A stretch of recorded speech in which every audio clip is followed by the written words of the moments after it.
Hey, ladies and gentlemen, back to How We Get Here, the podcast for everyone who need help on getting their minds straight. Today's conversation is going to be about depression and anxiety. Just some notes. 50% of adults aged 18 to 24 reportedly have depression and anxiety symptoms this year so far. 2023, not 2021, 2022, 2023, 50%.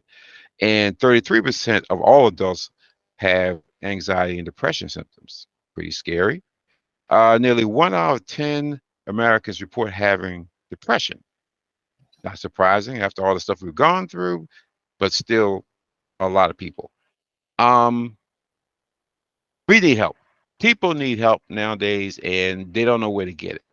So, you know, my job here is to make sure I get the most talented people necessary to make sure that they can help you get your mind right. And with that, today I got her back, Miss Della. Miss Della. God dang it, how you doing? I am good. I am good. Thank you for having me back. I'm so excited to be here. I am Della. I am a licensed clinical professional counselor licensed in the state of Maryland and the owner of August Rose Health Center Psychiatric Rehabilitation Services. And those statistics are so interesting for the 2023 year, you said. Oh my Yes. gosh, everything that is going on these days. Yes, we're seeing more and more of it in our practice as well. Oh my God, it's sad. But everyone hasn't bounced back from this quote unquote pandemic, which we kind of know still going on. It's just not noting as much now. But even before pandemic, we had issues. I mean, people were dealing with all kinds of issues, marriage, health, just general life issues. But I don't know people really understand the difference between, anxiety and depression. So I guess my first question is, are they the same? Are they different? Or is it the little brother of one or big brother of the other? How would you put that, Della? How would you explain that? So that's a great question. So anxiety, I would like to describe as excessive worry or fear or uneasiness. You can have panics or I did already say uneasiness, but a feeling of doom all the time, sleeping problems, sweaty palms, tingling feet, shortness of breath, even heart palpitations. Anxiety can present itself in a physical way as well. Really fidgety, not able to sit still or feel like you're able to sit still. There's really this need to move, if you will, when you're struggling with anxiety. You can even experience some levels of dizziness too. But when we talk about anxiety and our thoughts, it's really about internally what your thought process is about. Are you able to concentrate? Are you worried about what could happen potentially and versus what is actually happening in your now, in the present sense? And then depression, I like to say, is much more emphasis on past experiences or past thoughts, kind of focusing on things that have already occurred and your emotional responses to things that already have occurred. You can have this kind of constant feeling of guilt. You can also have a constant worries when it comes to depression as well, but constant guilt. You can have a sense of apathy. You lose interest in things that are going on, or lose interest in things that you were previously interested in. Not I don't want to say not smiling as much, but you're not experiencing as much joy in your present. And then that also impacts your concentration, your appetite. You may overeat, undereat, not get pleasure from eating as well, because there's some foods that we all enjoy, but slowness in activity. You may oversleep, undersleep. So depression is much more, I feel like, past focused is like how to describe it. And then anxiety is much more future focused. And worrying about your past is depression. Worrying about your future and what could coulda, shoulda, woulda happened, is anxiety. Wow, that's pretty. Yeah, that's pretty cut and dry. And I think it's weird because does it flow? Do they flow from anxiety to depression back to anxiety, or is it more depression to anxiety, or do they just stay in their own little pots? So you can experience depression and anxiety. You can have a diagnosis of depression and a diagnosis of anxiety at the same time. Some people may experience anxiety as it relates to their past, and so that would be much more depression symptoms with anxiety presentation, and then vice versa, where your symptoms of anxiety cause you to feel depression and sadness and hopelessness and a feeling of worthlessness. But your depression is causing you to continue to feel those anxious feelings. So you can have both. But so it's not just kind of one or the other. Now, I will say you can have anxiety without symptoms of depression, and then you can have symptoms of depression without anxiety. So it all kind of depends on what your symptom presentation is at the time that you're meeting with a clinician. Wow, that's pretty deep. That is, and all of us, we all go through some angst, and I call it angst. You may call it anxiety, because just life, hell, the cost of food makes you feel anxiety. Just living, the drama you see with the gun violence, it causes anxiety and stuff. So it's like, but I think we don't know as a society how to handle that because it's not something you talk about. Because if you Mhm. think about it, we don't want to really talk about these things because first thing you think about, oh God, he got to be crazy. And you feel a certain way, like I don't want to bring it up, so you kind of suffer in silence. And I think that's the thing that what we're trying to do is to bring it out in the light that it's not Mhm. something to be hidden, it's not shameful, it's not something that like a scarlet letter or some mask you got to wear. It's a Mhm. real something that can really really stop you from progressing in life or growing in life or even doing the fun things in life. And a lot of people think that, oh, you shouldn't be depressed, you should be okay with it because it is life. But again, we Mhm. don't have mechanisms in order to handle it. And I think as a society, we have to do better because, as I said, when you have 50% of the young people between 18 and 24 that's going Mhm. through that, and if you're going through that at that age, at that stage, oh my God, that's the beginning of your life. So if you don't handle it then what happens? So how does it manifest itself, Miss Della? I'm going to ask you, how does not dealing with this manifest itself? So I want to circle back for a second. So let's normalize the conversation around mental health, right? So everyone at some point experiences a level of anxiety. It's like getting prepared for the job. You might experience sweaty palms and the nervousness and all of that as you're preparing for a job interview or going to a new job or going to a new school, new classes, things like that. So, right, that's an anxiety provoking moment in time. And you're right, if we're not able to ground ourselves, so coping skills, able to ground ourselves to address our symptoms in the moment. Sorry, I accidentally muted myself. Oh, no problem. All of us experience anxiety at one point in time or another, and even depression symptoms, right? That hopelessness or sadness after a breakup or relationship ends, or even graduation can cause for, I know it's graduation season now, graduation can cause some sadness because that portion of your life is over and it's now trying to navigate what your new normal will be after school, especially our college graduates. You can be anxious about going into the workforce. Or having to move out of our parents' house, and oh my gosh, what am I going to do now? I got to pay my adult bills. Like, I'm an adult now, and I don't want to pay my adult bills. Exactly. That's so some of, true. so some of these feelings that we experience are normal. Where it becomes mental illness is how it presents in your everyday life. So if you are constantly and consistently feeling for typically over a period of 6 months, or six or more months, these feelings of anxiety or uneasiness or constant worries, sadness, sadness, hopelessness, lack of self-esteem and things along those lines for more than 6 month periods at a time, that is when it becomes a clinical issue. That's when you Gotcha. meet the criteria for an anxiety diagnosis or a depression diagnosis, and you should really meet with an individual counselor. But some of the interventions that you can use in the meantime is, again, good self-care.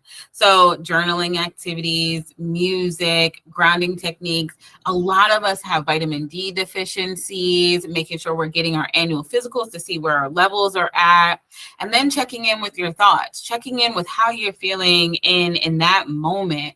Hey, Della, for me. Hey, Della, how am I Mhm. feeling today? Am I in a good space? What are my thoughts like? Are they constantly negative?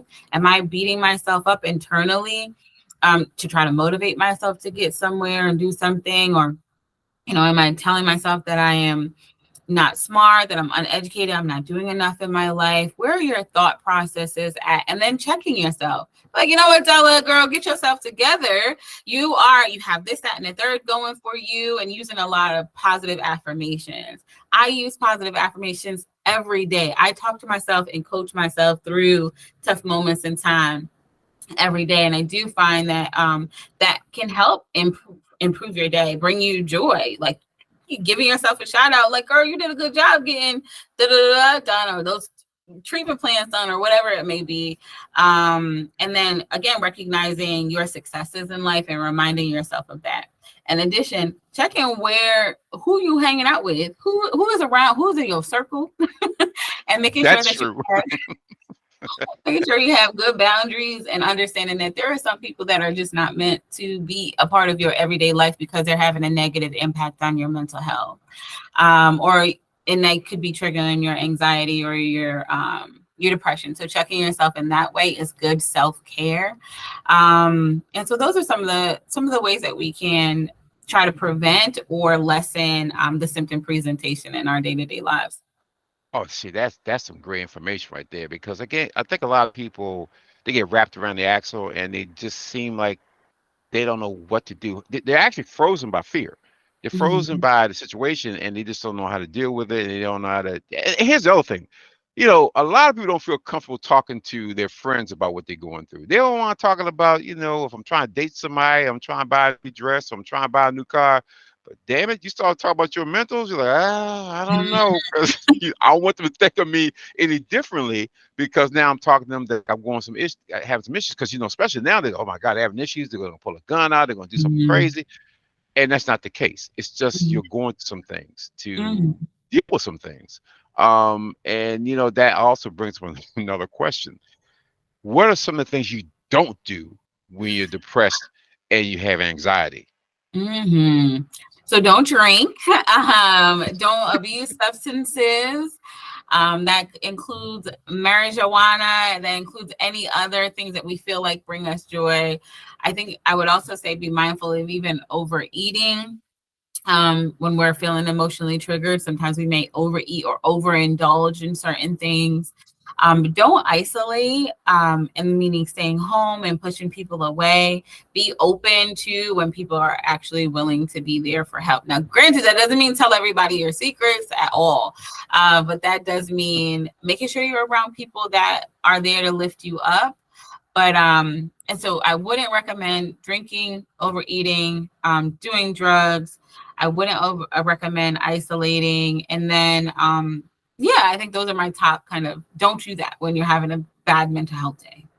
You know what? And I agree with you, because all of that is it's so obvious, but it's such a coping mechanism in Mhm. today's world. That's easy to grab a bottle or grab a Mhm. joint or grab something to make you feel better or take the edge off. And definitely you can't tell everybody. And that's the other sad thing, is like you would think if you have friends that you would be able to go and talk to them about certain things, but certain times, people ain't built for that. Everybody is not, built for the same thing that you think they are. You have to know your friends. Mhm. You have to know who you can go to. Yes, definitely make sure you have people that you can confide in when you're having a bad mental health day. And then having that bad mental health day, recognizing it in the moment. Hey, I'm not doing well. I'm not doing good. Checking in with self. Hey, Della, how am I doing in this moment? How am I doing today? Am I triggered? And then I think let me correct myself. I think it's okay to take space, but taking space to do coping skills to bring yourself back to your sense of normal, right? Bringing Mm-hmm. yourself out of that depression and bringing yourself out of those anxious moments, or when you're triggered through trauma and so on. Go when you're isolating, making sure you're utilizing safe coping skills. Again, journaling, grounding techniques, talking to someone you trust, talking to a therapist, taking the appropriate medication if you're prescribed that for your mental health needs. Even going for a walk, listening to music, good, healthy music. 'Cause not all music is Yes. No, no. That means, any of that we all know what that is. good. Sometimes you can use that for the gym, but you Mhm. can't use it to calm you down. So we know all music ain't good music when it comes to certain situations. That is so true. 'Cause sometimes I'm listening to somebody's music in a session. I'm like, now you know that did not make you feel any better. If anything, even some of the R&B songs. You remember back in the '90s where R&B music was real good, but you're crying out for your lover, and it just puts you in a deeper state of heartbreak. So just being mindful of the things that you are doing that ultimately can help bring you out of these tough spaces. Oh my God, that is so true. So damn true. And again, this is going to be one of many discussions we having because we talked before the first episode about suicide, and this one we're dealing with anxiety and depression because it's about taking care of mentals. I mean, we can't truly be happy if we don't take care of the mentals because the mentals follows everything. And people keep thinking you can buy your way out of, oh, I can, like you said, I could go ahead and buy my way and make myself happy. You can't buy yourself out of that. You can't buy yourself from yourself. So you're going to Mm-mm. have to deal with you. And that means you have to put the work in, you have to do what you got to do, and you have to talk to people like Miss Della. Miss Della is the one to go to. I mean, you may be in a situation, for example, I'm going to use this. What if some poor person is in a bad relationship and they're basically cut off from anything? They can't even get they're in just a bad relationship. Like a woman got a guy who's on her like a pair of drawers that she can't get away from. She's like, every time you turn around, he's on her. And and that's making her depressed and anxiety and just anxious. So what do you suggest somebody who's in a relationship that's that toxic relationship? Mm-mm. Should they do? What should they do to kind of get that freedom out their mind so they can go out there and reach for the help that they need? So someone, if I'm hearing you correctly, someone that is stuck in a not so healthy relationship and how to navigate our emotions from there. I would say establishing boundaries with your partner, healthy boundaries with your partner is important. We don't all need to be around each other every single day of the week, every single moment of the day, texting, calling on the phone, and so on. That's a sign of an unhealthy attachment style, and going to a therapist to unpack what that actually means for that person is important. And then breaking away from unhealthy relationships can be a tough one. We have to identify why we got into that relationship to begin with. What, yes, maybe that person was attractive to us and so on, but then also what is it about that person that we are attached to? What is it that they are filling in us, that was maybe an unhealthy attachment, an unhealthy need? And so how do we develop or fill that in ourselves so we can create space between ourselves and our partner? And then that can also be done in therapy. And then creating a life outside of your partner is as equally important. Establishing yourself outside of a relationship, establishing yourself in your singlehood. And I also think that it's important for married couples to also have an identity outside of their marriage. You are still a person despite a ring on your finger or a piece of paper. Absolutely. You're still a person, and it's still important to have boundaries in family relationships, in your intimate relationships while you guys are dating, and then even boundaries while you're married as well. And so establishing those in the beginning is the healthiest way, but then also going to couples therapy is a possibility, is a strong recommendation as well, if you guys are really struggling to balance each other in the relationship. Della, that's some great information you gave us. And how do people reach you when they try and get in touch with you to get some of your assistance? So I provide individual counseling services. really via telehealth, and I'm licensed in the state of Maryland. So if you are in the state of Maryland, you can go on augustroshealthcenter.com and give us a phone call at 410-412-7791 in order to make an appointment. You can also email us at customercare@augustroseH, like health, C like center.com. And then we have Hey, Instagram and a Facebook as well. Shameless plug. hey, no, I want you to do that because here's what's gonna happen, people. I'm gonna put her connection on the website too, so you can reach her. And because I need you guys to get better, I need you to do better and be better. And she's a great resource to go to in order to get you started on your road to recovery. And all I'm gonna say is, you know what, Miss Della, always a pleasure. You know we're gonna be back soon with the next topic, and so we're gonna constantly make sure that we get you guys healthy and better than you ever were. And like I said, people, take care of your mentals. Just Mm-hmm. take care of your mentals and reach out for help. You're not alone. Nobody's alone. You just one of many people going through all this, and that's what we're trying to here to help you. So with that, we're gonna end this episode of How Did We Get Here? And we'll be back soon. And again, take care of your mentals and listen to what Miss Della says. Work on yourself. Until then, people, you take care and blessings.